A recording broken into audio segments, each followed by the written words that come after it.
Saudara-saudara, pembicaraan kali ini kita akan membahas tentang jalur, jalur rempah ya. Melacak pada satu sebuah situs ya yang ada di Batu Jaya Kerawang ya,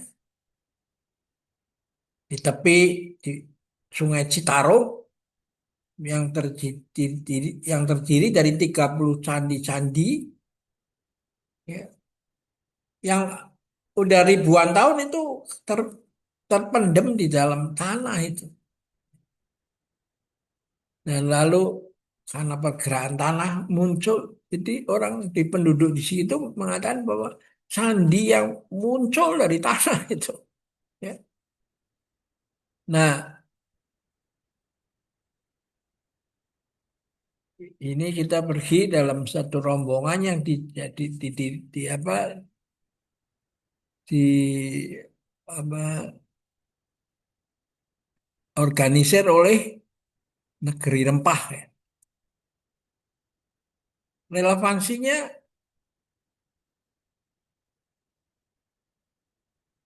acara ini adalah menapaki jejak Tarumanagara. Tarumanagara. Gitu. Satu kerajaan yang ada di Sungai Citarum itu kan. Dan namanya dipakai untuk sebuah universitas yang Universitas Tarumanagara. Mereka menggunakan pendekatan budaya. Ya. Di jiwa ini dipimpin oleh mendapatkan pendampingan dari Dr. Nini Susanti, ya, dari UI. Ya. Nah, kita berangkat dari LIPI situ di BRIN di atas Subroto, ya, dengan bis. Lalu ini rombongannya hadir juga Bapak Dr. Hasan Wirayuda, mantan Menteri Luar Negeri Indonesia. Ya. Nah, di sini ini rombongannya. Dan di sini ditemukan candi ini menarik karena dibuat dari batu bata. Artinya tanah yang sudah disekadakan sentuhan teknologi kan. Karena apa? Karena di Jawa Barat ini tidak seperti Jawa Tengah, eh, ada Gunung Merapi kan, sehingga bisa untuk membangun Borobudur, Prambanan, ya toh, Mendut di situ kan ya, ini candi di sekitar situ kan. Nah di Jawa Barat ini gak ada batu-batu yang segitu, gunungnya berbatu seperti Jawa Tengah. Dan karena itu mereka membuat apa candi dari batu bata. Ada sentuhan teknologi. Nah, menarik, menarik ada di dalamnya peninggalan-peninggalan itu ada terdiri dari tembikar dan koin-koin Tiongkok gitu, ya, mata uang Tiongkok. Jadi itu menunjukkan Nusantara ini sudah berinteraksi dalam jalur rempah ini dengan India dan Tiongkok ya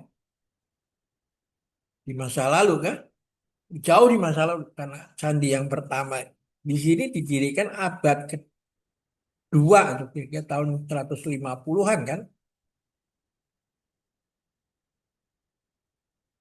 Tarumanagara nih ya toh. Nah, karena itu menurut bahasa Sanskerta itu ada Salaka Nagara ya. Nah, itu makanya di Jawa Barat ini ada Gunung Salak kan. Itu mungkin namanya diambil di situ lah. Ya. Nah, ini kita diberikan penjelasan ya. Dan lalu ini di sana ada apa ruangan untuk display itu, ya. Bagaimana sejarahnya ini semua. Nah, ini candinya, candi jiwa sama gelondongan yang sudah di renov, apa, di pugar ya, toh. Yang lain masih di dalam tanah itu, ya. Nah, batu bata ini menarik karena batu bata ini sama dengan kompleks tadi di Muara Jambi yang ada di Sumatera. Kalau diteruskan lagi, sama juga dengan Nalanda, pusat agama Buddha yang ada di India. Ya. Nah, dengan perjalanan ini maka kita tahu masa lalu kita itu. Karena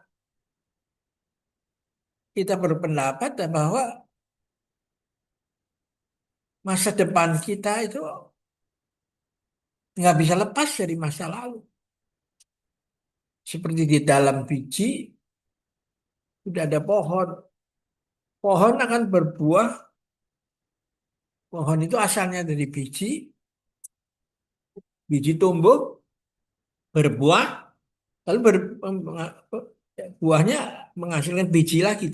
Jadi terjadi memang alam semesta ini semacam pengulangan, tapi bukan pemulangan statis, tapi seperti gelombang mengalir terus dari masa lalu menuju masa depan. Tapi akhirnya wisdom masa depan itu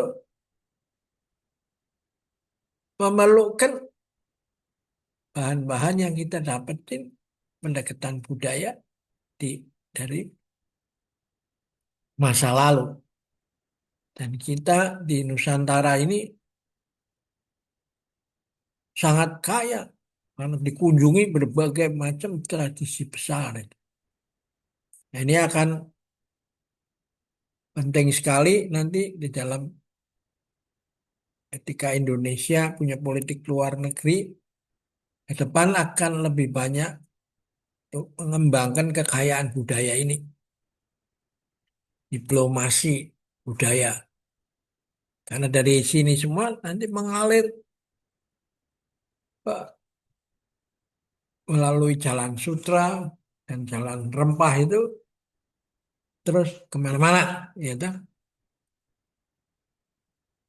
Karena itu kedepannya tourism apa segala macam itu akan menjadi semakin penting untuk mengembangkan pengertian antara bangsa-bangsa di dunia, ya toh.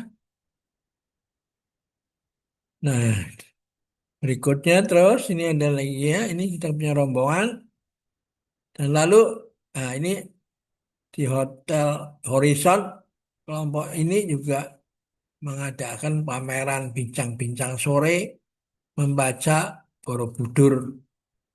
Temukan cerita tersembunyi di balik relief Borobudur lewat bincang-bincang sore dan film apa inspiratif ya, film pendek ya.